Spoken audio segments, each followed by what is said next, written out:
차이신 줄 알고 봉독 드리겠습니다. 마태복음 17장 22절 말씀입니다. 갈릴리에 모일 때에 예수께서 제자들에게 이르시되 인자가 장차 사람들의 손에 넘기어 죽임을 당하고 제3일에 살아나리라 하시니 제자들이 심히 근심하더라. 23절까지 우선 봉독드렸습니다. 우리는 지금 마태복음 말씀을 통해서 예수님이 구약의 그 삼직, 즉 선지직과 왕직과 제사직을 총체적으로 예수님이 성취하신 분이심을 지금 공부를 하고 있습니다. 예수님의 그 삼직은 하나님이 우리들에게 어떠신 분인가를 아주 알기 쉽게 계시해주는 그 방편입니다. 예수님이 선지직을 가지셨다는 것은 하나님의 올바른 그 뜻 전달이 우리 피조 인생, 하나님의 택한 백성이 얼마나 중요한가를 예수님의 선지직을 통해서 그 보여주십니다. 예수님이 참 선지자로 이 땅에 오시지 아니하였으면 우리는 참 미망에 사로잡혀 자신이 어떤 존재인지 알지 못하고 우리가 어둠에 사로잡혀 있는 줄조차도 모르고 죄악의 종로로 하며 살 수밖에 없는 인생들입니다. 그런 인생들에게 하늘의 빛으로 찾아오시고 하나님의 어떤 분이심을 우리에게 깨닫게 하셔서 우리 인생의 바른 의미를 터득하며 살 수 있도록 하시는 진리의 빛을 우리에게 전달해 주신 분, 이게 참 선지자입니다. 두 번째로 우리가 지금 살펴가는 내용은 이제 우리를 다스리시는 왕이십니다. 이 두 번째 내용이 복음 중에 참 복음입니다. 우리 인생의 모든 그 타락의 뿌리가 하나님과 같이 되고자 하는 것, 하나님의 그 자리에 올라가고자 하는 것, 이것이 모든 타락의 뿌리요, 인생의 모든 문제의 뿌리입니다. 우리 모든 염려, 걱정, 불안, 시기, 어리석음의 뿌리는 능력 없는 우리가 능력 있는 자리에 올라가려고 하는 것, 이것이 모든 인생의 문제의 뿌리입니다. 그런 우리 인생들을 위해서 하나님께서는 예수님을 왕으로 선포하시고 왕직을 가지고 계심을 우리에게 보여주십니다. 그가 다스리신다.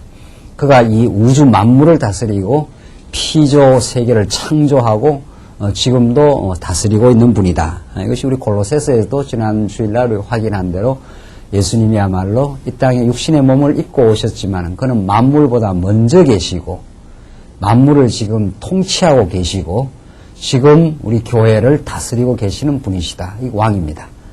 왕의 모든 권한 속에 우리 인생이 진행되고 우리 교회가 주장되고 있음. 이것이 예수님의 오늘 우리가 본문에 지금 계속해서 증거하는 말씀입니다. 이것은 우리에게 무한한 지혜의 공급의 원천입니다.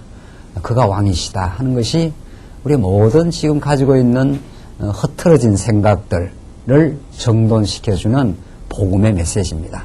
그가 다스리시고 그가 책임지시고 그가 지금도 우리 모든 우리의 영혼과 우리의 가족과 우리의 교회를 지금 통치하고 계십니다. 그것을 예수님은 여러 지금 사건을 통해서 증거를 통해서 확인해 줍니다. 그래서 우리는 지난 시간 그 간질 환자에게서 귀신을 쫓아내므로 왕권을 나타내 주시는 것을 보여줍니다. 예수님의 그 왕직을 복음서에서 또 혹은 사도행전에서 서신서에서 보여주는 그 양상이 다른 거죠. 복음서는 예수님이 직접 시위를 하십니다. 직접 이 땅 육신의 방식을 가지고 오셔서 시청각적으로 이렇게 시위하시고 보여주시는 내용입니다. 왜냐하면 그렇게 해야 우리가 시각적으로 리얼하게 깨달을 수 있기 때문입니다. 그러니까 하나님은 사실은 그 영이시고 사실은 하나님의 그 통치의 원리가 영적으로 다스리는데 우리 타락한 영이 죽어버린 우리 인생들에게 우리가 깨달을 수 없기 때문에 예수님의 제자들에게도 무리로 거니시고 천국 열쇠를 주관한다는 걸 가르쳐 주시고 또 간질한 자를 괴롭히는 귀신들을 그 적석에서 제자들이 쫓아낼 수 없는 그 귀신을 적석에서 쫓아내십니다. 그러니까 사단을 마음대로 그 귀신 사단을 마음대로 억압할 수 있는 왕권을 가지고 있다 이런 뜻입니다. 예수님이 지금이라도 이 땅 위의 모든 그 사단 권세를 얼마든지 그 처리할 수 있는 권한을 갖고 계십니다. 하나님 뜻 가운데 우리를 훈련시키고 단련시키기 위해서 그냥 풀어놓은 것 뿐입니다.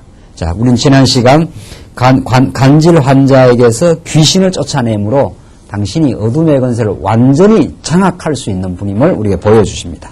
오늘 22절 계속되는 말씀은 죽었다가 살아날 것으로 왕권의 승리를 예고해 주십니다. 자, 그러니까 예수님은 우리 대신 십자가에서 죄값을 지불하기 위해서 죽으십니다.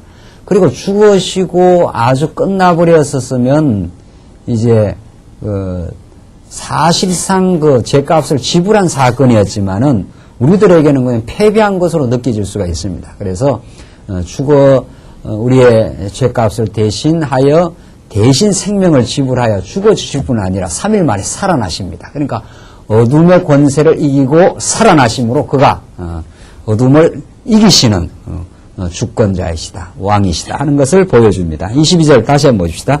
갈릴리에 모일 때 예수께서 제자들에게 이르시되 인자가 장차 사람들의 손에 넘기어 죽임을 당하고 제3일에 살아나리라 하시니, 이렇게 예수님 살아생전에 제자들에게 이미 여러 차례 그 앞에서도 베드로한테도 그 말씀을 했지 않습니까? 내 믿음이 크도다, 믿음을 인정해주고 주는 그리스도요 살아계신 하나님의 아들이다, 이렇게 베드로가 고백한 연후에 예수님께서 그걸 인정하시고 그 후에 똑같은 유사한 말씀을 하신 거지요. 그때도 베드로가 깊이 깨닫질 못해서 예수님 그러면 안 된다는 식으로 이야기했는데, 여기도 마찬가지 그 반응이 나옵니다. 베드로나 그 제자들은 예수님이 죽었다가 살아난다는 게 무슨 의미인지를 깨닫지를 못합니다. 자, 여러분과 저에게도 사실은 이것이 우리에게는 이제 복음 전체를 통해서, 성경을 통해서 깨닫고 이런 일을 통해서 하나님이 영생의 주관자, 그는 그리스도는 참 어둠을 승리하신 분, 이것을 이제 깨닫게 하니까 우리가 깨닫지, 사실은 우리의 보편적 상식으로는 사람이 죽었다가 살아난다, 이 말이 우리에게 납득 불가능합니다. 왜? 그런 역사는 지금까지 있을 수 없었고 생물학적 법칙에서 그런 그 사실이 가능하지 않기 때문입니다. 그러니까 세상에 속한 상식, 세상에 속한 이 과학적 법칙, 이것으로 기독교 진리를 파악할 수가 없습니다. 기독교 진리는 세상에 속해 있지만 언제나 세상의 법칙을 초월하는 영적이고 초월적 세계를 우리에게 가르쳐 주고 있습니다. 그러니까 하늘의 그 신령한 진리, 초월하신 하나님으로부터 오신 성령의 역사가 아니면은 우리의 지각은 죽었다가 어떻게 살아나느냐, 이 가능하지 않는 거죠. 역사일에 그런 적이 없으니까, 역사일에 죽었다가 살아난다는 것을 또 확인한 일도 없고 그런 경험도 없는 거죠. 모든 우리의 인간의 지식은 사실상 경험을 토대로 하고 있습니다. 모든 과학적 진리가 그리하고, 경험을 넘어서 있는 것은 그냥 사색이나 추정을 할 뿐이지 그것이 지식의 그 근거로 정당화될 수가 없는 거죠. 이래 할 것이다 해서 가설을 세우고 그런 것이 경험적 근거를 통해서 확인이 돼야 그게 보편적 지식으로 인정이 됩니다. 그런 가설이 사실 근거에서 확정이 떨어져야 그게 이제 과학적 지식이 되는 거니까. 그런데 하나님에 관한 진리, 죽었다가 살아나는 진리, 이게 전부 다 영적이고 과학적 법칙을 초월하는 진리들입니다. 그렇기 때문에 도저히 그런 상식과 과학적 기준을 가지고는 하나님을 알 길이 없는 거죠. 그러니까 아무리 과학이 발달해도 하나님의 살아계심을 증명해낼 수는 없는 겁니다. 아무리 발달해도. 그래서 우리는 과학이 다 필요한 건데, 우리는 다 과학을 하나님의 그 법칙 속에 종속되어 있는 하나의 사례이긴 하지만은 그것으로 하나님을 증명하거나 하나님 살아계심을 입증할 도리는 없는 거죠. 우리는 하나님께서 예수를 통해서 당신이 직접 이 땅에 몸을 가지고 오시고 3일 만에 부활하심으로 하나님 살아계심을 증명해 주시고, 이제 우리는 성경을 통해서 그런 언약을 이 땅에 이루어 가심으로 우리에게 증명해 주십니다. 그리고 여러분과 저에게도 최종적으로는 내 영적인 깨달음을 통해서 증명이 됩니다. 물론 이제 성경이 기본이고 깨달음을 통해서 내가 전날에 어두운 생각을 늘 하고 살았던 인생이 밝은 생각을 한다든가, 소망의 찬나라든가, 용서할 수 없던 사람을 용서한다든가, 이것들이 전부 영적인 진리들입니다. 내 마음을 변화시켜 나가시는 진리의 능력입니다. 그걸 통해서 우리는 최종적으로 하나님 살아계시구나, 나와 함께 하시는구나. 전에 같으면 굉장히 불안할 상태인데 하나님이 주권자이십니다. 예수가 왕이십니다를 깨닫고 모든 걸 맡길 수가 있습니다. 그래서 마음의 평화를 얻게 되면서 우리는 진리를 깨닫는데, 이 당대 제자들이 이 말을 알아듣기가 불가능합니다. 죽었다가 살아난다 그러니까 죽는 것만 염려가 되는 거죠.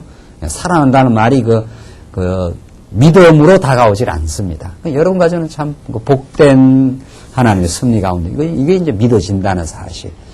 야, 예수님이 정말 죽었다가 살아나셨고, 그 살아나신 생명의 능력이 오늘 교회를 탄생시킨 겁니다.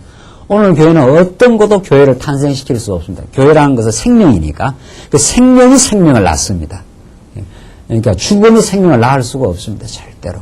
예수님이 부활의 생명력이 끊임없이 이 땅 위에 역사하시고 또 생명과 성령의 법으로 역사하시는 그 성령의 그 역사가 우리를 살게 하십니다. 그래서 예수님 이미 살아생전에 이런 복음의 진리를 가르쳐 주지만 제자들은 뭐라 그럽니까? 제자들이 심히 근심하더라 이렇게 했습니다. 그 마가복음 9장에는 요 본문을 조금 다르게 표현을 하는데, 똑같은 사건도 마태복음에서 표현하는 거하고 마가복음 다른 복음은 조금 달리 표현합니다. 그 의미 세계는 동일하지만은 깨닫지 못하고 묻기도 무서워하더라 그렇게 돼 있어요. 제자들이 마가복음 요 사건을 그대로 여기서는 심히 근심하더라. 그러니까 예수님 그래서 죽는다는 이야기만 들어오는 거죠. 제자들에 다시 산다는 것은 그 제자들의 지식의 망에 포착되질 않습니다. 그런 이해가 없으니까 다시 산다는 게 믿어지질 않습니다. 그러니까 그래서 죽는다는 이야기만 들어오는 거예요. 애들이 아빠가 나간다 그러면 나간다는 이야기만 들어요. 나갔다가 선물 사갖고 들어온다는 이게 다 전제가 되어 있는데, 그러니까 제자들의 그 당대의 지식의 망에는 그 말이 들리지 않습니다. 그러니까 오순절 성령이 오시고 예수가 부활하셨다 하는 것이 믿어지는 제자들의 지식의 망에 걸리면 지식에 정착된 거죠. 그러니까 우리는 우리가 어떤 지식을 갖고 있느냐가 우리 인생을 그대로 결정을 합니다. 예수님이 살아나셨다는 그것이 내 지식으로 정착이 되면 내가 죽음이 두렵지 않는 거죠. 죽으면 다시 산다는 거니까 그렇게 되는 겁니다. 근데 그게 안 믿어지면 죽는 것이 두렵고 모든 것이 불안하고 그렇게 됩니다. 지금 제자들 복음서는 늘 우리가 확인하지만은 예수님의 그 신령하고 영원한 진리를 깨닫지 못합니다. 제자들이 심히 근심하더라. 예수님이 왕권을 보여줘도 지금 모르는 거죠. 24절 보십시다. 24절로 27절은 면세될 하나님의 아들로서의 왕권의 권한을 밝혀줍니다. 예수님은 세금으로부터 면세받을 수 있는 하나님의 아들이다 하는 걸 지금 보여주는데, 24절 가버나움에 이르니 반세계를 받는 자들이 베드로에게 나와 가로되 너희 선생이 반세계를 내지 아니하느냐. 이게 성전세입니다. 우리 지금 민수기에서도 그 세계를 내는 거 있지 않아요? 그 성전에 나갈 때 세금을 내야 그 세금으로 레위인들이 그 제사 행위를 수행을 합니다. 그 구약의 전통이 예수님이 당대도 그대로 있는 거죠. 그러니까 누구라도 그 성전 활동을 할 때 그 반세계를 내게 돼 있습니다. 자, 그러니까 25절 가로되 내신다 하고, 내지 않느냐 하니까 내신다 하고 집에 들어가니 예수께서 먼저 가라사대 시몬아 내 생각은 어떠하뇨? 세상 임금들이 네게 관세와 정세를 받느냐? 네게 관세와 정세를 받느냐? 자기 아들에게냐 타인에게느냐? 예수님께서 이제 간접적으로 당신이 왕이라는 사실, 하나님의 그 왕권을 가지고 있는 하나님의 아들이라는 걸 이렇게 지금 표현하는 겁니다. 무슨 말인가 하면 세상 임금이 누구한테 그 세금을 받느냐 이런 말입니다. 자기 아들한테 받느냐 타인한테 받느냐. 그건 당연한 거죠. 왕이 자기 아들한테 세금을 받는 법은 없는 거죠. 왕이 모든 게 주인이니까 세금은 그 백성들로부터 세금을 받아가지고 그 나라를 통치하는 데 쓴다 이런 말이죠. 26절 그러니까 베드로가 가로되 타인에게니이다. 그건 당연히 그 아들한테 왜 세금을 받겠습니까? 타인한테 받습니다. 이런 말이죠. 예수께서 가라사대 그러하면 아들들은 세를 면하리라. 자, 그 말이 맞지 않느냐? 그렇기 때문에 아들들은 세를 면하게 된다. 아들이 아버지가 왕인데 아들이 왜 세금을 내겠는가? 아들은 특권적인 지위라는 거죠. 그 세금을 받지 않는다. 그러나 우리가 저희를 오해케 하지 않기 위하여 내가 바다에 가서 낚시를 던져 먼저 오르는 고기를 가져 입을 열면 돈 한 세계를 얻을 것이니 가져다가 나와 너를 위하여 주라 하시니라. 자, 그러니까 예수님은 사실상은 세금을 안 내도 되는 그런 신분입니다. 그러나 저희를 오해케 하지 않기 위하여 이것을 오해케 하지 않기 위해서 그 당대의 관례에 예수님이 그대로 따라간 겁니다. 따라가서 예수님이 세금을 내게 그렇게 하고, 그러니까 세금을 내는 것은 그 당대의 관례였기 때문에 세금을 내게 하고, 제자들한테는 그걸 가르쳐 준 거지요. 도대체 임금이 세금을 거두는데 세금을 누구한테 거두느냐? 아들한테 세금을 받느냐? 안 그러면 타인들한테 세금을 받느냐? 당연히 그 백성들 타인들한테 세금을 받지 않느냐? 사실상 나는 면세 받아야 마땅한 아들의 신분으로 왔다는 걸 지금 제자들한테는 가르쳐주고, 그 당대의 관습에는 그대로 따라주는 겁니다. 그러니까 예수님은 언제나 그 시대의 관습을 그대로 존중하고 따라가면서 사실상 자기의 근본 정체성이, 근본 자기가 누구라는 것을 제자들한테 이런 방식으로 교육 지금 하고 있는 거죠. 알만한 사람들은 다 알게 지금 예수님은 지금 가르쳐주고 있습니다. 누구한테 세금을 받겠느냐? 임금의 아들이 세금을 내는 법이 있느냐? 사실상 나는 세금을 내야 되는 그런 종이 아니라 성전을 다스리는, 온 우주를 다스리는 왕으로 내가 왔다. 지금 그 말입니다.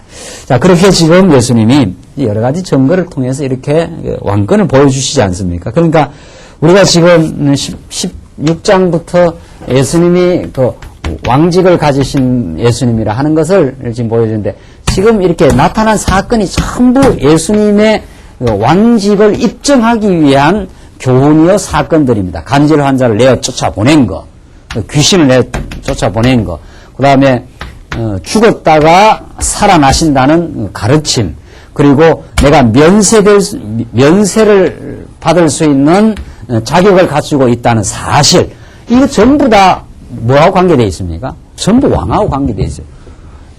왕이기 때문에 귀신을 마음대로 억압할 수 있다. 왕이기 때문에 죽었다가 어둠에 패배하지 않고 살아난다. 그리고 내가 임금의 아들로 왔다. 사실은 내가 왕적인 권한을 가지고 있기 때문에 세금을 안 내도 상관이 없는 게 안 내야 하는 거다. 그 당시 사람들이 오해를 명쾌하기 위해서 그냥 관습을 따라서 낸 거지. 너희들은 내가 지금 누군 줄 지금 알아라는 거지요. 이렇게 제자들에게 당신이 왕권을 가지고 있는 분이심을 우리에게 가르쳐 주신 겁니다. 18장 이제 계속되는 말씀은 왕국에 의한 증거입니다. 두 번째, 왕국에 의한 증거. 그 가운데 오늘 우리 계속한 건 왕국의 생활입니다. 왕국의 생활을 18장에서 이제 가르칩니다. 그러니까 계속해서 이제 왕직을 가르쳐 주는데, 오늘 두 번째 갈로는 왕국에 의해서 왕국이 어떤가, 왕이 다스리는 그 나라가 어떤 거냐 하는 걸 보여주되, 왕국의 생활이 어떤 건가를 보여줍니다. 18장 내용은 이 놀라운 지금 복음을 지금 담고 있는데, 그 예수님이 다스리는 그 나라의, 그 왕이 다스리는 그 나라의 그 생활의 방식이 어떠한가를 우리에게 가르쳐 줍니다. 이건 세상 왕이 다스리는 생활과는 전혀 다른 원리입니다. 언제나 우리를 사랑하시는 왕이기 때문에 세속적으로 군림하는 왕, 우리를 그 지배하는 세속적 왕과는 전혀 다른 그 법칙이, 예수님의 그 왕권의 통치가 이루어지는 나라에 이루어지고 있습니다. 이걸 우리가 보면은 예수님의 왕국의 그 실상을 우리가 확인할 수 있고, 이것이 서신서로 가게 되면은 사도 바울이 언제나 정말 머리 대신 그리스도가 교회를 다스려 가시는 교회 통치의 원리, 우리가 지금 교회 연말이 되면 늘 그 교회 행정 우리가 한 번씩 늘 공부하지 않습니까? 교회 행정. 이게 통치입니다. 이게 그러니까 교회 행정이라 해도 되고 조금 더 큰 개념으로는 교회 정치입니다. 교회 정치. 정치가 더 좀 포괄적인 개념이고 그 행정은 그 정치 속에 성도들을 조직화하고 그 조직을 이끌어가는 원리가 나오고 조직을 이끌어가는 행정 지도자의 를 만들어 가신 하나님의 그 역사가 나오고 그 치리의 원리가 나오고 그 빌레몬서까지 디모데전서, 디도서, 빌레몬서 이런 것들이 교회를 그 치리하고 다스려가는 그리스도 왕국의 통치 원리입니다. 이게 이제 교회 정치 혹은 교회 행정 아닙니까?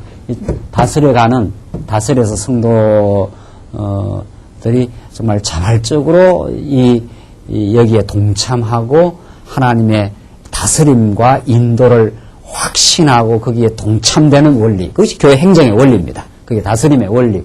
이런 것들이 이제 디모데전서, 디도서, 빌레몬서에서 우리가 더 자세히 나오지 않아요?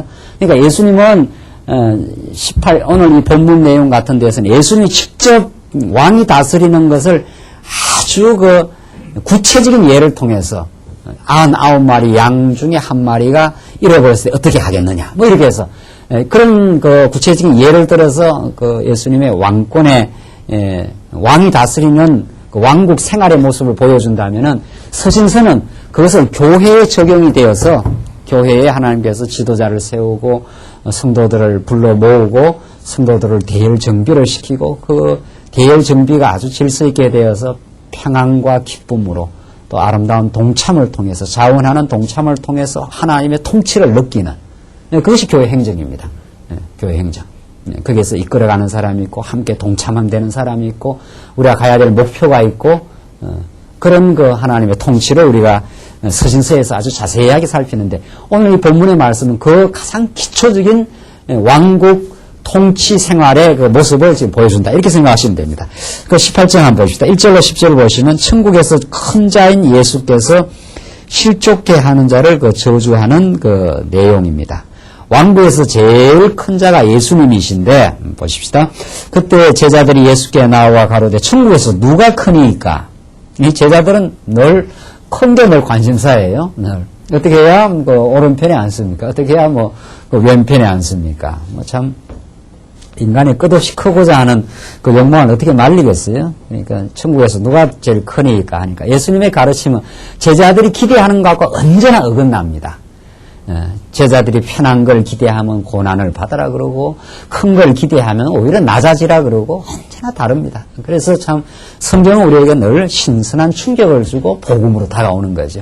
누가 크니까 그러니까 예수님께서 누구를 하나 또 데리고 오느냐 하면 예수께서 한 어린아이를 불러 저희 가운데 세우시고 크다 하면은 골리앗 같은 사람 하나 불러와야 되지 않겠어요? 구척 장성을 데려와야 되는데 예수님 아주 드라마틱하신 분이고 우리의 기대와는 전혀 다르게 큰 사람을 데려온 게 아니라 어린아이 하나를 지금 데려오잖아요. 가라사대 진실로 너에게 이르노니 너희가 돌이켜 어린아이와 같이 아니하면 결단코 천국에 들어가지 못하리라. 그러므로 누구든지 이 어린아이와 같이 자기를 낮추는 그이가 천국에서 큰 자니라. 전혀 그들의 기대와는 걸맞지 아니하는 예수님의 복음적 가르침. 이 땅에서 크기를 반하고 누구라도 정말 큰 자로서 살기를 바라는데 예수님의 그 가르침은 자기를 낮추는 그이가 천국에서 큰 자라. 예수님은 참 예수님의 말로 가장 크신 분 왕이십니다. 그는 지금 왕이시지 않습니까? 예수님은 가장 크시고 모든 우주 만물을 다스리고 통치하는 왕입니다. 그러나 예수님이 가장 낮아지셔서 우리 사람과 같이 되시고 우리의 허물과 죄악을 체휼하신 분, 가장 함께 느끼신 분, 우리의 고통과 죄악의 실상을 걸머지시고 오셔서 같이 우시고 함께 되시고 그 죄악의 짐을 걸머지시고 십자가에 죽으신 분, 그리고 가장 낮아지시고 여기서 나온 대로 자기를 낮추는 그이가 천국에서 가장 큰 자라. 사실은 정말로 큰 자는 이때 큰 자는 세상을 철권 통치로 군림하거나 지배하는 게 아니라 참으로 크신 분이지만은 하나님의 자기 백성들을 사랑하시고 붙들어 주시고 은혜를 베푸시는 분이기 때문에 하늘 보좌에서 그냥 강압적으로 우리를 다리 사슬해 준 게 아니라 가장 낮은 데 오셔서 우리를 섬겨주신 분. 그러니까 사랑의 통치자는 참으로 가장 자기를 낮추어서 천국에서 큰 자임을 입증하신 분입니다. 이걸 빌립보서에서 사도 바울이 아주 리얼하게 빌립보서 2장에서 밝히고 있잖아요. 그는 하늘의 보좌에 하나님과 동등된 분이시지만 자기를 비어 이 땅에 오셔서 이렇게 바울이 복음을 빌립보서에서 설명하면서 그렇게 말합니다. 이게 기독교입니다. 그러니까 이게 진리입니다. 이게 참 진리의 세계. 가장 능력 많으신 그분이 사랑하시기 때문에 자기를 가장 낮추어 자기가 참 큰 자임을 입증해 내셨습니다. 이것이 예수님의 통치하시는 왕국의 표현입니다. 이걸 우리는 디모데전후서, 디도서, 빌레몬서에서 교회의 행정에, 교회 지도자에 가는 길을 그대로 입증해 주고 있습니다. 교회 지도자는 복음을 참 사랑하고 복음의 마음의 기쁨을 가지고 삶의 의미를 느끼고 참으로 기꺼이 즐거움으로 사랑의 짐을 지고자 하는 그런 수고의 삶을 즐거움으로 감당하는 그것이 이제 이 교회 모든 성도가 또 교회 지도자가 그렇게 나가는 길입니다. 그래서 이게 사랑의 통치 집단입니다. 섬기는 여기는 동네니까. 우리 가정생활을 통해서 너무도 우리는 잘 느끼지 않습니다. 우리는 자녀를 낳아서 아버지가 다 큰 자 아닙니까? 할아버지가 다 큰 자고 그 큰 자가 다 수고하고 땀 흘리고 자녀들을 섬기기 위해서 손주들을 섬기기 위해서 다 애쓰고 수고하는 것으로 참 큰 자임을 입증을 하고 있습니다. 그게 사랑의 공동체 참 그리스도의 왕국의 모습입니다. 자기를 낮추는 거이가 천국에서 큰 자니라. 이게 예수 그리스도를 지칭하고 있습니다. 그에 붙은 바 된 모든 성도들이 가는 길입니다. 5절 또 누구든지 내 이름으로 이런 어린아이 하나를 영접하면 곧 나를 영접함이니 누구든지 나를 믿는 이 소자 중 하나를 실족케 하면 차라리 연자 맷돌을 그 목에 달리우고 깊은 바다에 빠뜨리우는 것이 나으니라. 실족케 하는 일들이 있음을 인하여 세상에 화가 있도다. 실족케 하는 일이 없을 수는 없으나 실족케 하는 그 사람에게는 화가 있도다. 실족케 하는 그 사람에게 화가 있다. 그러니까 이거는 완전히 이제 배반하는 자, 이제 가룟 유다를 이제 의식한 그런 예수님의 가르침입니다. 여러분과 저는 아주 실족케 하는 그런 법은 없습니다. 우리는 형제들과 조금 어려움은 겪고 이렇게 살아도 여기 실족한다는 건 완전히 이제 화가 있어 저주받아 끊어진다 이런 뜻이니까 실수 없는 우리 사람이 없고 그냥 하나님께서 실수를 용납하시고 사랑하시고 붙들어 주시고 여기서 말하는 실족케 하는 자 완전히 떨어져 나가는 자 그런 뜻입니다. 이건 가룟 유다를 의식한 예수님의 가르침이었습니다. 8절을 보시면은 만일 내 손이나 내 발이 너를 범죄케 하거든 찍어내버리라. 불구자나 절뚝발이로 영생에 들어가는 것이 두 손과 두 발을 가지고 영원한 불에 던지우는 것보다 나으니라. 만일 내 눈이 너를 범죄케 하거든 빼어내버리라. 한 눈으로 영생에 들어가는 것이 두 눈을 가지고 지옥불에 던지우는 것보다 나으니라. 참 이거 어려운 말 아닙니까? 예, 이거대로 하라면 누가 천국을 가겠느냐 말이죠. 아무도 천국 못 갑니다. 이대로 만약에 시행을 하라면은 우리는 다 손과 발도 눈도 다 범죄했지 않았어요? 다 못된 생각도 했고 다 빗나간 것도 다 받는 사람들인데 그냥 이대로 만약에 문자적으로 시행하라 하면은 아무도 못 간다 그런 뜻입니다. 다 찍어내버리고 다 범죄한 거니까 마음부터 범죄했으니까 우리 마음으로부터 다 찍어내버려야 되는 거죠. 불가능하다 그런 뜻입니다. 만약에 우리 행위대로 말한다면은 크고자 하는 사람이라면은 참 천국에 가겠느냐? 예수를 힘입어 우리를 위해서 낮아진 모든 죄악을 걸머지시고 우리 대신 정말 대신 십자가에서 머리끝에서 발끝까지 다 상하시고 대신 죄악의 짐을 걸머지신 그리스도 때문에 우리가 살아난 것이지, 우리의 그 타락된 속성, 크고자 하는 우리의 타락된 마음들, 그 마음 만약 그대로 하나님께서 내버려 두신다면은 우리는 천국 문에 들어갈 수 없는 자입니다. 예수님이 우리를 위해서 낮아지시고 대신 죽어주시고 참으로 우리를 섬겨주신 그 은혜의 공로로 우리가 가는 거지, 우리 눈이, 우리 손이 범죄 안 한 곳이 어디 있냐 말이죠. 그러니까 우리 복음을 복음대로 깨달으면은 정말 우리 자신이 어떤 존재임을 아는 것, 거기로부터 모든 자기 해방이 일어납니다. 거기로부터 모든 관계 회복이 일어납니다. 이게 뭐 너무도 분명한 사실이죠.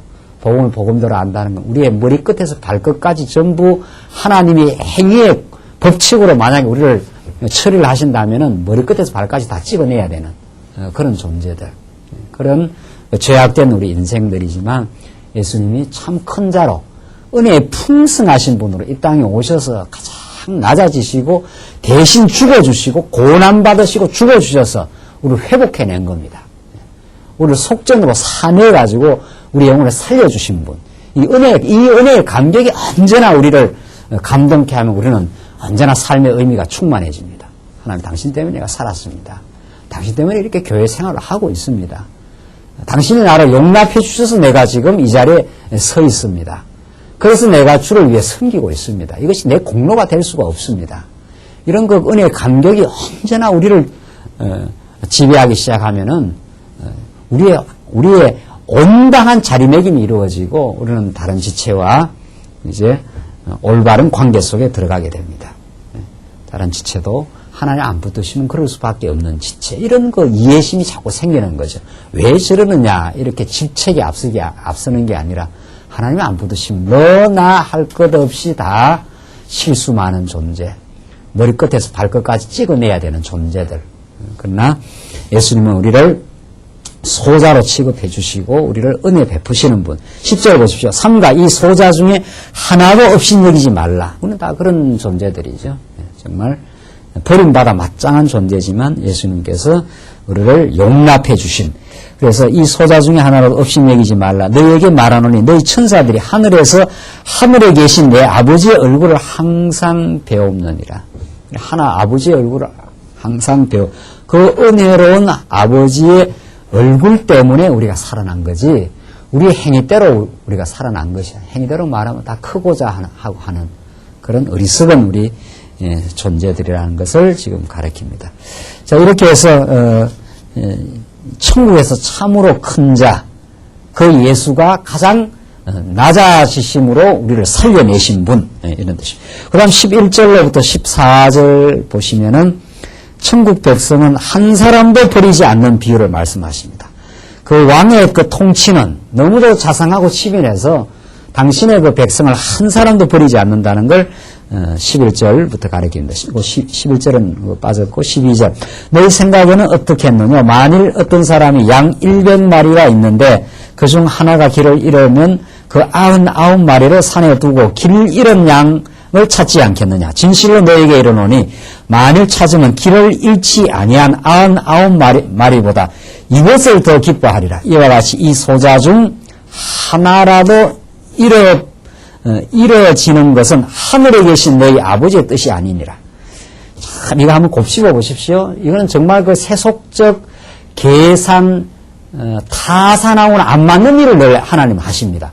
99마리하고 한 마리 어떤 게 더, 이거 계산으로 따지면 더, 경제적 계산으로 따지면 그 많습니까? 그럼 마땅히 99마리가 많죠. 한 마리 잃어버린 양 찾아러 가다가 99마리 잊어버리면 어떻게 해요? 그렇잖아요? 그러나 99마리를 두고 길 잃은 그 양 한 마리를 찾으시는 그 왕의 긍휼에 넘치는 사랑, 그걸 우리에게 보여주고 있는 겁니다. 하나님 한 마리도 안 놓친다는 이제 비유이고, 그만큼 하나님은 우리의 영혼을 천하보다 귀하게 보시고, 99마리가 더 귀하니까 한 마리만 잊어버려도 내버려야 둘 것 같은데 그렇게 안 한다는 거죠. 저는 아이를 하나밖에 안 키우니까 그거 모르지 않아요? 아이 둘, 셋 다 키워보면은 언제나 그 약하고 제대로 그런 그 아이가 있다면은 그 건강하고 잘 크는 아이는 사랑하지 않아서가 아니라 다 사랑하는데 부모는 이 자식도 사랑하고 저 자식도 사랑하는 거지요. 다 사랑하지만 그 부모 마음은 그 약한 아이를 더 돌봐주고 싶은 거죠. 저걸 내가 두고는 눈 감을 수 없다. 뭐 그런 거지요. 예.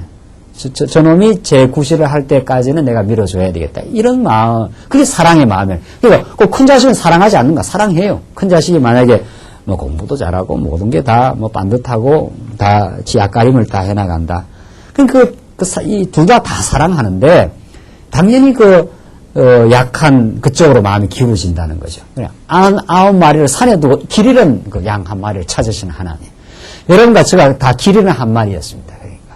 그렇게 하나님께서 우리를 찾아와 주셨고, 길 잃은 우리를 이제 길 찾음. 길 잃어버렸다는 건 굉장한 그 방황입니다. 그 혼돈입니다. 길을 잃어버렸다는 건. 그건 성경에서 아주 우리 인생의 그 모습을 가장 더 리얼하게 보여주는 방식이 길을 잃어버린 양이라 이런 거. 그 길 잃어버리면 그때부터는 어떻게 해야 될지를 모르는 거거든요. 그 삶의 의미를 깨달을 수가 없고 이걸 내가 왜 해야 되는지를 모르고 이게 다 길 잃어버렸다는 뜻입니다. 그 양이 길을 잃으면 그 얼마나 그 처참합니까? 이제는 쉴 곳을 잃어버렸고 다시 돌아갈 본향을 잃어버렸고 어디로 가야 될지를 모르고 그게 이제 우리 인생의 길 잃어버린 인생들의 그 모습, 참 황량하고 비참한 모습을 말해줍니다. 그런 길 잃어버렸던 우리는 다 양들이었습니다. 목자가 찾아 나서서, 그러니까 길 잃어버리면 양이 집을 찾을 수가 없어요. 양이 이미 길을 잃어버렸기 때문에 목자가 찾아 나서서 길 잃어버린 양을 찾아와서 붙들어서 집으로 데려가는 거죠. 그렇게 우리가 지금 부름을 받은 겁니다. 우리가. 이게 왕국 생활이라는 거죠. 한 마리도 안 놓친다 이런 뜻입니다. 한 마리도. 네. 마땅히 우리 교회는 그런 거죠. 교회 나오는 성도님들 가운데 건강하고 신앙이 모든 것이 발랄한 성도들, 뭐 이런 게 안정이 되어 있는 성도들은 참 복입니다. 그건 정말 복입니다. 이렇게 수요일날 교회 잘 나오시고 이게 정말 큰 복이에요. 정말. 예. 뭐 지금 교회 안 나온 사람이 더 복이다 이런 뜻은 아니에요. 뭐 신경을 더 써야 되는 건데 지금 교회 이렇게 잘 나오시고 말씀 듣는 큰 복으로 생각을 하셔야 됩니다. 정말 이건 정말 하나님께서 베푸시는 늘 우리가 말씀을 늘 이렇게 정기적으로 말씀을 먹을 수 있고 또 가정이 안정이 되어 있고 이러니까 수요일날도 이렇게 주일날도 잘 나올 수 있는 겁니다. 다 가정생활이 불안하고 경제가 가정생활이 어렵고 하면은 다 오늘 저녁에도 일도 해야 되고 또 먹고 살아야 되고 이러면 그거 힘들지 않습니까? 하나님께서 우리에게 가정에 안정도 주시고 경제에 그런 대로 안정도 주시고 또 이렇게 정기적으로 말씀 잘 들을 수 있도록 해주는 건 큰 복입니다. 자, 큰 복을 받았는데 그냥 큰 복을 받은 우리 성도들의 마음은 어떠냐 이거죠. 지금도 불안하고 지금도 여러 가지로 안정이 안 돼 있고 어려운 성도들 그게 자꾸 이제 우리 마음에 들어오고 그걸 사랑하고 싶고 붙들어 가고 싶은 그게 우리의 마땅히 안정된 우리 성도님들의 참 큰 또 복을 나누는 또 하나의 복입니다. 그러니까 그게 참 우리 교회라는 게 그런 거라는 거죠. 보다 먼저 신앙의 뿌리를 내리고 신앙의 확신을 가지고 모든 일의 여건들이 안정이 되어 있고 이런 성도님들이 나는 이렇게 편안해서 좋다. 이렇게 있을 수 없는 거죠. 당연히 길 잃어버린 한 양을 찾으시는 그 선한 목자의 심령, 그리스도의 심령은 우리로 하여금 찾아 나서는 이제 붙들어 주기를 원하는 그런 성도들을 우리는 찾아 우리의 신앙의 안테나를 늘 이렇게 돌리고 있는 그런 우리의 마음. 그게 우리의 천국 생활입니다. 이 그리스도의 왕의 통치가 이루어지는 것. 그게 가장 행복한 사람입니다. 그러니까. 행복한 사람. 자기 평안을 점점 누리고 있는 사람들이 아직은 흔들리는 영혼들과 더불어 같이 가기를 원하는 것. 이게 그리스도의 마음이듯이 오늘 하나님은 99마리, 훨씬 많은 99마리가 있는데, 얼핏 생각하면 뭐 한 마리야 뭐 있든 없든, 계산으로 따지면 99마리가 얼마나 더 많습니까? 근데 99마리를 산에 두고, 잃어버린 한 마리를 지금 찾아 나선다는 거 아닙니까? 이게 참, 하나님의 무한한 그 자비하심, 여러분과 제가 다 길 잃어버린 우리들에게 찾아 나서시는 하나님의 뜻입니다. 15절 보시면은 15절로 20절 보시면 형제가 범죄했을 때에는 용서해 줄 것을 교훈합니다. 자, 왕국 생활은 보십시다. 자기를 낮추는 사람이 큰 자. 얼마나 이게 다른가 한번 보십시오. 한 마리를 찾아 나서는 하나님. 그 다음에 용서가 법칙인 나라. 뭐 이런 뜻입니다. 이건 전부 다 그 세상의 원리하고는 안 맞는 겁니다. 세상에서는 크고자 하는 것. 세상에서는 99마리가 더 중요한 것. 세상에서는 내가 당하면 끊임없이 복수해야 되는 것. 이런 뜻입니다. 세상 그런 곳입니다. 또 우리가 또 하나님의 사람이 되지 않았을 때는 다 그런 인생들이었습니다. 내가 당했다면 그거 그냥 안 했습니다. 우리는 어떤 경로를 통해서도 우리는 갚아야 된다고 생각하고 그게 그 앙심입니다. 그게 우리 인간 마음속에 있는 한 우리는 그 앙심을 가지고 있는 사람이 패배한 거지요. 사실은. 그게 승리한 게 아닌데 그래 세상은 그걸 복수를 해야 승리했다고 생각하지 않아요? 내가 당했기 때문에. 이 악순환의 고리를 세상은 못 끊습니다. 절대로 못 끊습니다. 그래서 세상은 전쟁과 분쟁이 끊이지 않습니다. 그걸 이제 끊어가지고 그걸 끊었을 때 승리하는 길이고 그게 승리의 길이고 화평의 길인데 우리 인간이 그걸 못 끊습니다. 오늘 이 본문의 말씀은 그걸 이제 끊는 원리를 가르쳐 주는 거죠. 예수님이 그걸 끊어버린 겁니다. 그 죄악의 근거를. 15절 내 형제가 죄를 범하거든 가서 너와 그 사람과만 상대하여 공고하라. 만일 들으면 내가 내 형제를 얻은 것이요. 자, 형제가 범죄했습니다. 범죄했으면 가서 그 사람만 상대하라는 거죠. 다른 사람에게 그걸 떠들썩하게 알려주지 말라는 거예요. 그럼 그 사람은 그걸 견디지 못한다는 거죠. 그 사람이 실수하고 그 사람이 범죄하고 그 사람만 가서 상대해서 공고하라. 형제님, 이거 참 큰 실수라고 생각이 됩니다. 이 실수를 하나님 앞에서 정리를 하시고 하나님 또 용서하셨기 때문에 하나님 앞에 인정을 하시면 이건 하나님이 다 또 용납하고 받아주십니다. 이렇게 해서 그 사람하고만 공고하는 거예요. 그 사람의 죄를 동네방네 이렇게 떠들썩하게 알려가지고 그 사람이 무참해서 견디지 못하게 그렇게 그 사람을 몰아가지 말라는 거죠. 참 이거 중요한 원리입니다.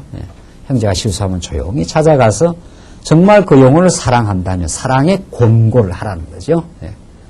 우리는 정말 사랑하기 때문에 우리가 사랑하는 관계이기 때문에 정말 진실로 그 영혼을 사랑한다면은 우리는 그 어려운 이야기도 해줄 수 있는 거지요. 정말 사랑하기 때문에 자녀를 불러서 정말 그 자녀가 그걸 바르게 깨달을 수 있도록 그렇게 사랑의 공고를 해줘요. 그 무관심하면 아예 내버려 두는 거죠. 무관심하면 자식도 아니라면 뭐 내버려 두는데 우리는 형제가 실수할 때 정말 그 형제가 잘 들을 수 있도록 또 평소에 그 영혼을 사랑하는 마음, 기도하는 마음을 가지고 그 형제를 권고하라. 만일 들으면 내가 내 형제를 얻은 것이요. 이게 큰 일이라는 거죠.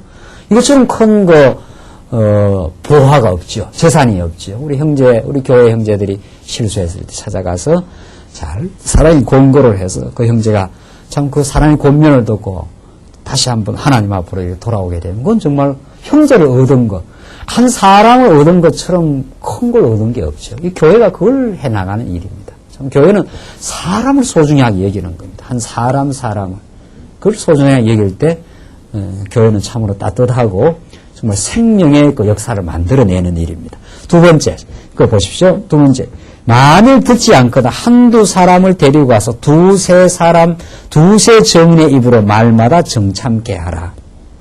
자, 이것도 그 사람을 몰아가기 위해서가 아니라는 거죠. 세상 법정에서 막 정인 세워가지고 너 죄지었지 라고 그 사람을 몰아가기 위한 게 아니라 세상 법정은 그렇게 하지 않아요. 참 그 사람이 잘 깨달을 수 있도록 그 사랑의 권면을 듣고 자기의 허물을 발견하고 돌이킬 수 있도록 이 교회 치리의 원리입니다. 교회에서 어떤 그 범죄 행위, 어리석음이 일어났을 때 지금 이런 그 과정을 거쳐서 그 사람이 잘 깨닫고 돌이키게 하도록 하는 것이 교회 치리라는 거죠. 그렇게 하라는 거예요. 그렇게 해서 형제님 이러이러한 실수가 있어 보이는데 이렇게 우리 함께 같이 인정하고 주 앞으로 다시 돌아오도록 하십시다. 그래서 그 일을 하나하나 청산하면 되는 겁니다. 인정하고 돌이키면 되는 겁니다. 이게 우리 교회의 치리의 원리, 교훈의 과정입니다. 17절, 만일 그들의 말도 듣지 않거든 교회의 말도 듣지 않거든 이방인과 세리와 같이 여기라. 자, 이게 이제 마지막 단계입니다. 마지막 단계는 분명히 이제 그게 실수고 그게 범죄 어리석음이었는데도 두세 정인을 이제 정참을 시켜가지고 그것이 같이 이야기가 됐는데 그것도 인정하지 않고 아주 고악하게 이제 끝까지 이제 강박하게 나간다. 이럴 때는 이제 어쩔 수 없이 그 사건이 전체 교회에 미칠 악영향, 그것이 계속해서 진리를 깨달아가는 그 성도들에게 미치는 큰 부정적인 영향, 이런 거 심각한 일이 있을 수 있는 거죠. 그건 그리 쉽지는 않는 일입니다. 정말. 그럴 때는 이제 마지막 교회에다가 이제 회개하지 않는 아주 그야말로 강팍한 이런 그 일이 있을 때는 최종적으로 교회에 말하고 교회 말도 듣지 않거든. 이건 뭐 교회 전체가 이 심각한 범죄에 대해서 이제 알게 되었는데도 듣지 않거든 이방인과 세리와 같이 여기라. 그때는 이제 마지막으로 이제 이방인과 세리와처럼 이제 여기라. 이것이 이제 그 사람이 회개할 기회, 깨달을 수 있는 기회를 여러 차례 주면서 그 사람이 돌아올 수 있는 그 과정적 절차를 그 사랑의 권면을 해가라는 거죠. 이 과정이 아주 중요한 겁니다. 이 과정을 정말 우리가 진실되게 사랑의 권면을 하면 돌아오지 않을 자녀는 없습니다. 사실상. 이 완전히 불택자이거나 안 그러면은 여기 이방인과 세리처럼 여기라는 것은 거의 불택자 수준이거나 안 그러면 너무 하나님 앞에 강팍해서 정말 교회 밖에 떠나가가지고 아예 정말 많이 고통을 받고 돌아올 영혼이거나 그 정도까지 안 된다면은 웬만한 하나님의 말씀을 적어도 이 말씀의 소중함을 깨닫고 있는 자라면은 이 정도 단계의 사랑의 권면이 충실하게 이루어진다면은 돌아옵니다. 우리 자녀들 아무리 빗나가도 부모가 자녀를 정말 끔찍하게 사랑하고 자녀를 위해서 기도하고 그렇게 하면 실수하고 과정의 범죄는 하는 거죠. 그거 없는 사람은 없습니까? 그러나 부모가 끝까지 기다리고 끝까지 기도하고 참고 이러면은 언젠가는 돌아오는 것이 그게 거의 대부분의 상례입니다. 이 말, 특별한 무슨 하나님께서 역사하지 않는 그런 역사를 해버린 그런 외에는 돌아오는 게 그게 상례이기 때문에 이런 이제 과정을 거쳐서 이것은 하나의 그 용서의 원칙을 가르쳐 주는 겁니다. 용서하라는 겁니다. 용서. 근데 용서를 그냥 하지 말고 깨닫게 하고 그 사람과 처음에 만나서 상관하고 그래도 안 들으면 두세 사람을 통해서 같이 권면하고 그래도 안 들으면 교회 전체를 통해서 권면하고 이렇게 해서 점점 그 사람이 돌아올 수 있는 과정적인 사랑의 권면을 거쳐가라. 그런 뜻입니다. 이런 말도 이제 잘못 해석해가고 로만 가톨릭에서는 막 그냥 파문시키는 원리로 이제 써버리는 거 아니에요. 그러니까 동기가 그렇게 중요합니다. 우리는 형제를 권면할 때 정말 어떤 과정을 통해서 해나가는가. 이게 이제 교회의 사랑의 집단이기 때문에 돌아오게 깨달을 수 있도록 기다리고 오래 참고 몇 단계를 거쳐가면서 그 영혼을 권면해가는. 자, 그런 참 너무도 이런 치밀한 어떤 용서의 과정이 있는 거죠. 18절. 진실로 너희에게 이르노니 무엇이든지 너희가 땅에서 매면 하늘에서도 매일 것이요. 무엇이든지 땅에서 풀면 하늘에서도 풀리리라. 자, 그러니까 복음의 원리를 소유하고 있는 교회, 복음의 원리를 가지고 있는 성도는 대단한 고난을 갖고 있는 겁니다. 우리가 대단해서 그런 게 아니라 복음의 원리, 용서의 원칙을 가지고 있는 건 하늘을 움직인다 이런 뜻입니다. 땅에서 매면 하늘에서도 매요. 땅에서 풀면 하늘에도 풀린다 이 말 아닙니까? 그만큼 교회가 만약 복음의 원칙과 사랑의 원리, 용서의 원리를 가지고 있다는 건 그만큼 하나님께서 교회를 그렇게 귀하게 보시고 사랑의 고난을 베풀어 갈 수 있는 큰 복을 주신 겁니다. 이게 세상의 빛입니다. 세상은 이런 고난이 없어요.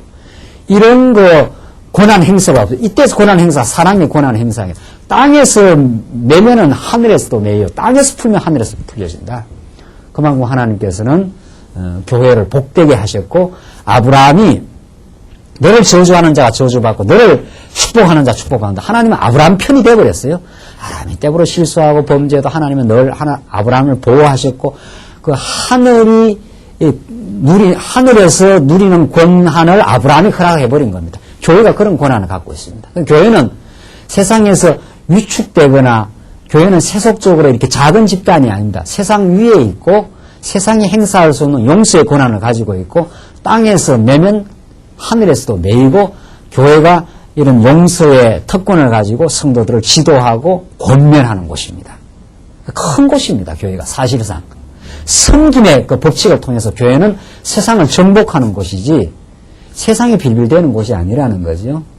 그렇습니다. 교회가 그만큼 소중하고 우리가 그렇게 복된 그 진리를 소유하고 있고 그만큼 우리는 또 근신하고 조심스럽습니다. 제가 오늘도 오면서 여러 가지 마음에 제가 실수한 생각이 이렇게 생겼어요. 그것까지는 우리 성도님들 이야기 안 하려합니다. 마음에 이렇게 실수가 있었어요. 아, 이건 내가 하나님보다도 다른 걸 더 의지하고 있구나. 이런 거 실수가 있어요. 그게 빨리빨리 체킹이 되면서 마음이 좀 괴로워요. 괴로우면서 하나님 내가 이 실수했습니다. 이러니까 그 다음에 마음이 바로 평안이 오고 하나님은 우리에게 큰 복음을 가르쳐 줬기 때문에 하나님 앞에 늘 마음이 예민합니다. 하나님보다도 잘못 실수한 방향을 갖고 있으면 바로 체킹이 돼요. 바로 체킹이 되면서 아, 하나님 내가 당신 앞에서 어리석은 생각을 많이 했습니다. 이런 실수가 있습니다. 그때 바로 그 인정하면 하나님과 소통이 바로 일어납니다. 그 실수가 자꾸 깨달아지지 않으면은 우리가 이렇게 하나님께서 우리에게 복음을 맡긴 거 아니에요? 이 복음을 맡긴다는 건 세상 전부를 맡긴 것보다 더 큰 고난입니다. 우리는 그런 큰 복을 받은 사람입니다. 그런 큰 복을 받았기 때문에 그만큼 그 경성하게 살아가도록 하나님께서 인도하시고 그만큼 하나님이 우리를 사랑하시는 겁니다. 그러니까 지금 오늘 본문의 말씀대로 정말 내가 땅에서 매면 하늘에서도 매이고 땅에서 풀면 하늘에서 풀린다고 하는 하나님의 그 놀라운 그 복음을 우리에게 맡겨주셔서 우리가 정말 하나님의 그 은혜 가운데 살도록 그렇게 인도하십니다. 19절 보시면 진실로 다시 너희에게 이르노니 너희 중에 두 사람이 땅에서 합심하여 무엇이든지 구하면 그러잖아요. 이때 무엇이든지 구하면 하는 것은 정말 한 사람을 얻는 그 용서를 하는 그런 그 복음의 뜻을 구하는 그런 뜻입니다. 이 지금 맥락이 그렇지 않아요? 하늘에 계신 내 아버지께서 저희를 위하여 이루게 하시리라. 자, 우리는 용서할 마음이 없는 거거든요. 우리 인간의 타락한 마음은 복수하고 싶은 마음이 많다는 거 아니에요. 그러나 하나님께서 우리에게 복음의 말씀을 주셨고 하나님 무한한 용서를 해주신 겁니다. 바로 그 다음에 나오잖아요. 7번 하니까 그러니까 1번에 7번 하라. 그 다음에 본문의 말씀은 이 시간이 다 됐는데 1만 달란트를 빚진 자가 있어서 용서를 해줬는데 100데나리온을 그 빚진 자를 용서했어요 안 했어요? 그 사람 안 해요. 그 1만 달란트하고 100달러는 요즘 돈으로 안 하면 1,000원하고 10억 정도 되는 겁니다. 그 갭이라는 게 어마어마한 그 갭이에요. 엄청난 걸 용서받고도 우리는 용서 잘 못합니다. 못하는 게 아니라 안 하는지도 모르죠. 뭐 못하는지 안 하는지 말이죠. 못하는 거죠. 못하니까 안 하는 거죠. 우리 인간이 그런데 참 하나님의 그러니까 우리는 우리의 삶의 원리가 기도입니다. 정말 하나님 아버지 붙들어 주시고 정말 내가 할 수 없는 일을 복음의 능력을 깨닫게 해서 하게 하시옵소서. 이게 하나님이 하게 하신다는 거 아닙니까? 하나님이 하게 하셔야 합니다. 이 말입니다. 당신은 내게 1만 달란트를 10억 100억의 그 빚을 다 갚아주신 분이니까 내게 많은 10만원 빚진 자를 정말 용서하게 하시옵소서. 지금 그 말이거든요. 그게 지금 왕국의 생활입니다. 도무지 그리스도의 왕국은 용서로 특징이 되고 용서야말로 하나님과 우리가 소통이 일어나는 역사요. 하나님은 우리를 늘 열어놓으셨는데 우리가 그 소통을 막는 거죠. 죄악이 자꾸. 미움, 원망, 용서하지 못함. 이게 우리 인간의 참 어쩔 수 없는 그 죄악의 현실인데 오늘 본문의 말씀은 진실로 내가 다시 너에게 이르노니 너희 중에 두 사람이 땅에서 합심하여 무엇이든지 구하면 이 합심 기도인데 그야말로 정말 마음을 합해 기도하는 기도인데 합심해서 뭐 이것저것 잘 되게 해달라고 뭐 옛날에 기도했지 않았어요? 예, 정말 우리 합심하여 기도할 일은 그리스도의 마음을 갖게 하시고 정말 용서하는 능력을 주시고 정말 화평으로 살게 하시옵소서. 우리 교회를 이제 섬기며 사는 그 기쁨을 얻게 하시옵소서. 이게 더 천국을 구하는 하늘의 뜻을 우리가 구하는 인생, 우리가 기도하는 인생입니다. 그러니까 하늘에 계신 내 아버지께서 저희를 위하여 이루게 하시리라. 그 간절한 기도를 하나님께서 꼭 들으시고 그래서 두세 사람이 내 이름으로 모인 곳에는 나도 그들 중에 있느니라. 두세 사람이 내 이름으로. 그리스도의 이름은 나를 다스려 주시는 당신이 왕이십니다. 나를 용서하신 제사장입니다. 그 말이거든요. 그러니까 우리는 이런 본문의 말씀이 성경에 너무나 명백하게 나와 있고 이것이 그대로 우리 삶 속에 이루어지기를 당신의 통치를 받게 하시옵소서. 당신은 우리의 왕이시고 당신은 우리를 용서하신 제사장입니다. 우리도 우리에게 어렵게 한 지체들을 품어가게 하시고 용서하게 하는 그 왕국 생활을 이루어가게 하시옵소서. 이게 우리의 간절한 기도요. 그 기도를 하나님 들으실 겁니다. 기도하십시다. 우리 자비하신 하나님 아버지 은혜와 사랑을 감사합니다. 우리를 다스려 주시는 왕이신 그리스도를 우리가 배웠습니다. 하나님 우리가 그리스도의 왕직을 잊어버릴 때마다 우리 마음의 불안과 염려와 어리석음이 우리를 덮쳐 우리가 괴로울 때도 있습니다. 주께서 오늘 들은 말씀을 늘 기억하게 하셔서 우리를 자상하게 용서해 주시고 우리 교회 생활을 통해서 우리의 허물을 깨닫게 하시고 또 무한히 우리를 참으로 용납하시는 우리 하나님의 은혜와 사랑 99마리를 두고 한 마리를 찾아 나서시는 그리스도의 긍휼과 자비가 우리에게 임하여 있음을 깨닫고 이 풍성한 은혜와 용서의 삶을 우리 삶 속에서도 누리는 정말 거룩한 천국 생활을 하나님께서 인도하시옵소서. 예수님 이름으로 기도하옵나이다. 아멘.